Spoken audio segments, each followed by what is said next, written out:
শেষ ফরজের দলিল বিয়ে কিভাবে করতে হয়। আল্লাহ পৃথিবীর সমস্ত সৃষ্টি জগৎ থেকে কোন কিছুই হয় না, একমাত্র মহান আল্লাহ পাক থেকেই সব কিছুই হয়। মহান আল্লাহ পাক সব কিছুই করেন। তোমরা দুইজন এই সত্য ভাষা বিশ্বাস কর, এই সত্য ভাষা অনুযায়ী চলবা, মুতের আগ পর্যন্ত চলবা। তোমরা দুইজন রাজি আছ, তাইলে বল আল্লাহকে সাক্ষী রেখে আল্লাহকে পাওয়ার শক্ত। শুধু আল্লাহকে চাই, শুধু আল্লাহকে চাই, শুধু আল্লাহকে চাই।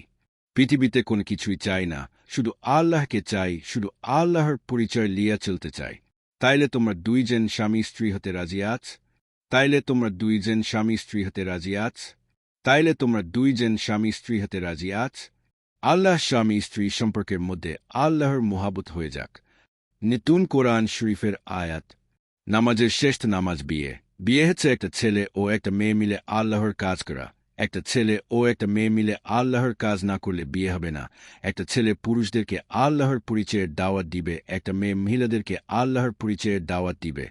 ছেলে ও মেয়ে মিলে আল্লাহর পরিচয়ে শিক্ষা দিবে। ছেলে ও মেয়ে মিলে আল্লাহর পরিচয়ের কাজ করলে নামাজের শ্রেষ্ঠ নামাজ হবে। ছেলে ও মেয়ে মিলে আল্লাহর পরিচয়ের কাজ করলে বিয়ের কাজ আদায় হবে।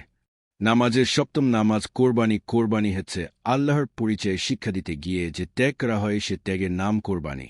একদল মানুষদেরকে আল্লাহর পরিচয়ে শিক্ষা না দিলে ত্যাগ হবে না। একদল মানুষদেরকে আল্লাহর পরিচয়ে শিক্ষা না দিলে ত্যাগ হবে না। একদল মানুষদেরকে আল্লাহর পরিচয়ে শিক্ষা দিলে নামাজের সপ্তম নামাজ আদায় করা হল। নামাজের সপ্তম নামাজ একদল মানুষদেরকে আল্লাহর পরিচয়ে শিক্ষা দেওয়া। একদল মানুষদেরকে আল্লাহর পরিচয়ে শিক্ষা দেওয়ার মধ্যে কোরবানি একদল মানুষদেরকে আল্লাহর পরিচয়ে শিক্ষা দিলে নামাজের সপ্তম নামাজ হবে। নতুন কোরআন শরীফের আয়াত।